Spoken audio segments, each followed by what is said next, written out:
Atos dos Emissários de Yahushua, capítulo 15.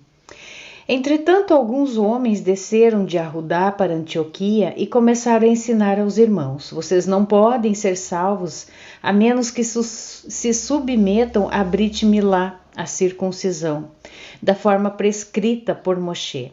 Isso os levou a uma grande contenda e discussão com Shaul e Barnabá.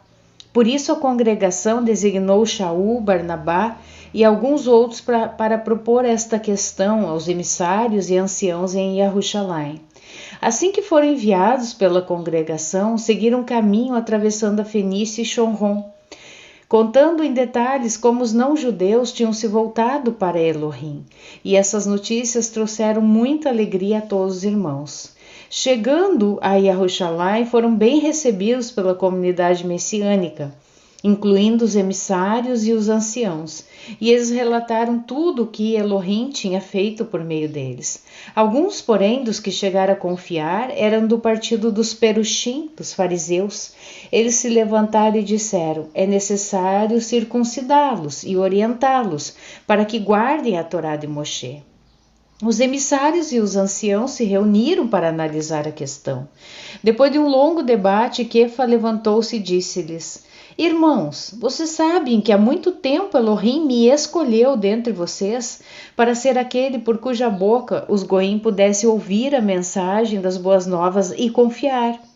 E a Elohim, que conhece o coração, deu-lhes testemunho ao conceder a Ruach HaKodesh a eles, como fizera a nós, isto é, ele não fez distinção entre nós e eles, mas purificou-lhes o coração mediante a confiança.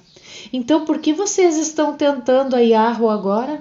Ao colocar um jugo sobre o pescoço dos discípulos que nem nossos pais nem nós tivemos forças para carregar? Não, é por meio do amor e da bondade de Yahushua que nós confiamos e fomos libertados, e acontece o mesmo com eles. A seguir, toda a assembleia ficou em silêncio enquanto ouvia Barnabá e Shaul contarem que sinais e milagres Elohim realizara por meio deles entre os não-judeus. E Yaakov, Tiago, rompeu o silêncio para responder.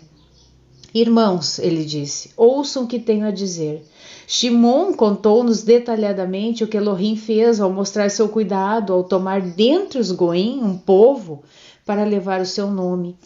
E as palavras dos profetas estão em completa harmonia com isso, porque está escrito: depois disso voltarei e reconstruirei a tenda caída de Davi, reedificarei as suas ruínas e a restaurarei, para que o restante da humanidade possa buscar a Yahweh, isto é, todos os goim que foram chamados por meu nome, diz Yahweh, que faz todas estas coisas. Tudo isso é conhecido desde os tempos antigos. Portanto, minha opinião é de que não devemos pôr obstáculos no caminho dos goim que estão se voltando para Elohim. Em vez disso, devemos escrever-lhes uma carta para informá-los de que se devem abster das coisas contaminadas por ídolos, da fornicação, do que foi estrangulado e do sangue. Porque desde os tempos antigos, Moshe é anunciado em todas as cidades e suas palavras são lidas nas sinagogas a cada Shabat. Então os emissários e os anciãos, com toda a comunidade messiânica, decidiram escolher alguns dentre eles e enviá-los a Antioquia com Shaul e Barnabá. Eles enviaram Yahudá, chamado Barsabá, e Silas, 2 líderes entre os irmãos, com a seguinte carta: os emissários e os anciãos, seus irmãos, para os irmãos dentre os não-judeus de Antioquia, Síria e Cilícia. Saudações. Ouvimos dizer que algumas pessoas saíram do nosso meio sem nossa autorização e os perturbaram com sua conversa, transtornando a mente de vocês. Assim decidimos de forma unânime escolher alguns homens e enviá-los a vocês com nossos queridos amigos Barnabá e Shaul, que têm dedicado a vida na defesa do nome do nosso Yahushua, do Mashiach. Portanto, enviamos a Yahudá e Silas, e eles confirmarão pessoalmente o que lhes escrevemos. Porque pareceu bem a Ruach HaKodesh e a nós não colocar um peso maior sobre vocês além das obrigações seguintes: abster-se do que foi sacrificado a ídolos, do sangue, de coisas estranguladas e da fornicação. Se vocês evitarem essas coisas, estarão fazendo o que é certo. Shalom. Os mensageiros foram enviados e partiram para Antioquia, onde reuniram o grupo local e entregaram a carta. Depois de lê-la, as pessoas ficaram deleitadas por seu encorajamento.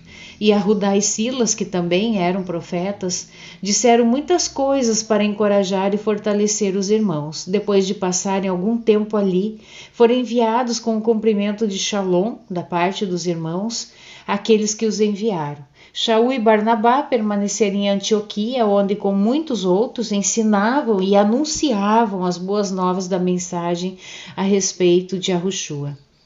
Algum tempo depois, Shaul disse a Barnabá: voltemos para visitar os irmãos em todas as cidades onde anunciamos a mensagem a respeito de Yahushua, para ver como estão indo.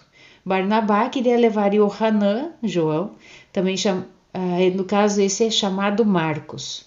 Mas Shaul considerava imprudente levá-lo consigo, porque ele os abandonou na Panfilha, não permanecendo com eles no trabalho.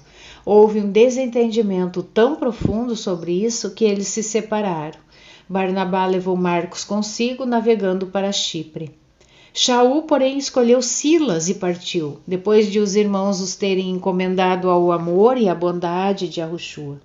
Ele atravessou a Síria e a Sicília, fortalecendo as congregações. Capítulo 16. Shaul desceu a Listra, onde vivia um talmide, um discípulo chamado Timóteo. Ele era filho de uma judia que confiava em Yahushua e seu pai era grego. Todos os irmãos de Listra e Icônio falavam bem de Timóteo. Shaul desejava que Timóteo o acompanhasse, portanto realizou a sua Brit Milá por causa dos judeus que viviam naquelas áreas, pois todos sabiam que seu pai era grego.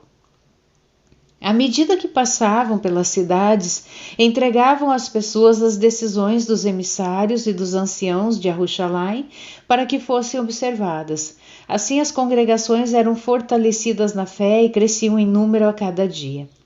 Eles viajaram pela região da Frígia e da Galácia, por terem sido proibidos pela rua Hakodesh de anunciar a mensagem na província da Ásia. Quando chegaram à fronteira da Mísia, tentaram entrar na Bitínia, mas o espírito de Yahushua os impediu. Então contornaram a Mísia e desceram a Troade. Durante a noite, Shaul teve uma visão. Um homem da Macedônia estava em pé e lhe implorava: venha para a Macedônia, ajude-nos. Depois que Shaul teve essa visão, preparamo-nos imediatamente para partir para a Macedônia, porque concluímos que Elohim nos chamou para anunciar a eles as boas novas. Partindo de Troade, navegamos diretamente para Samotrácia e no dia seguinte para Neápolis. Dali zarpamos para Filipos, na Macedônia, uma colônia romana e a principal cidade daquela parte da Macedônia. Passamos alguns dias nessa cidade, então em um Shabat saímos da cidade e fomos para a beira do rio, onde sabíamos que se reunia um minyan. Seria um quórum necessário para a realização de orações públicas. Sentamo-nos e começamos a conversar com as mulheres reunidas ali. Uma das que ouviam era uma mulher da cidade de Tiatira, chamada Lídia, uma vendedora de tecido de púrpura. Ela já era uma temente a Elohim, e Yahua abriu-lhe o coração para responder ao que Shaul dizia. Assim que ela e os membros de sua casa foram imersos, ela lhes fez este convite: se vocês me consideram fiel a Yahushua, venham e fiquem em minha casa. E ela insistiu até eles irem. Certo dia, enquanto íamos ao local de Minian, encontramos uma escrava que tinha um espírito que a capacitava a predizer o futuro. Ela ganhava muito dinheiro para os seus senhores mediante a adivinhação do futuro. Essa moça seguia a Shaul e a nós, gritando: estes homens são servos do Elohim Haelion, do Altíssimo. Eles estão falando sobre como vocês podem ser salvos. Ela o fazia todos os dias, até que Shaul, muito incomodado, voltou-se e disse ao espírito: no nome de Yahushua Mashiach, eu lhe ordeno que saia dela. E o espírito saiu dela naquele mesmo instante. Entretanto, quando os donos da escrava perceberam que a sua esperança de lucro tinha se acabado, agarraram Shaul e Silas e os arrastaram para a praça do mercado diante das autoridades. Levando-os aos juízes, disseram: estes homens estão causando muitos problemas em nossa cidade, porque são judeus. Eles estão propagando costumes contrários à nossa lei, coisas inaceitáveis, impraticáveis para nós, romanos. A multidão ajuntou-se no ataque contra eles, e os juízes rasgaram-lhes as roupas e ordenaram que fossem açoitados. Depois de serem severamente castigados, eles os lançaram na prisão, incumbindo o carcereiro de vigiá-los com cuidado. Tendo recebido essa ordem, ele os lançou na cela interior e lhes prendeu os pés entre pedaços maciços de madeira. Por volta da meia-noite, Shaul e Silas estavam orando e cantando hinos a Yahweh. Os outros presos escutavam com atenção. De repente, houve um terremoto violento que abalou os alicerces da prisão. Todas as portas se abriram e as correntes de todos se soltaram. O carcereiro acordou e, quando viu que as portas estavam abertas, desembainhou a espada para se matar, por presumir que os presos tinham escapado. Mas Shaul gritou: não se machuque, estamos todos aqui. O carcereiro pediu luz, entrou correndo e, trêmulo, prostrou-se diante de Shaul e Silas. Então os levou para fora e perguntou: homens, que preciso fazer para ser salvo? Eles disseram: confiem em Yahushua e será salvo, você e os de sua casa. E em seguida anunciaram-lhe a todos da sua casa a mensagem a respeito de Yahushua. A seguir mesmo àquela hora avançada da noite, o carcereiro lavou os ferimentos deles e, sem demora, ele e todos os seus foram imersos. Depois disso, ele os levou para sua casa, serviu-lhes comida. Ele e todos os seus festejaram o fato de confiarem em Elohim. Na manhã seguinte, os juízes enviaram soldados ao carcereiro com a ordem: solte estes homens. O carcereiro disse a Shaul: os juízes enviaram a ordem para que vocês dois sejam soltos. Portanto, saiam e sigam seu caminho em paz. Entretanto, Shaul disse aos soldados: depois de nos açoitar em público, sem termos sido condenados por nenhum crime, eles nos lançaram na prisão. Apesar de sermos cidadãos romanos, agora querem livrar-se de nós secretamente? Não. Venham eles mesmos e nos libertem. Os soldados relataram isso aos juízes, os quais ficaram atemorizados ao ouvir que Shaul e Silas eram cidadãos romanos. Eles vieram, pediram desculpas a eles e, conduzindo-os para fora da prisão, requisitaram que deixassem a cidade. Ao saírem da prisão, Shaul e Silas foram à casa de Lídia, de onde partiram depois de encontrar os irmãos e encorajá-los.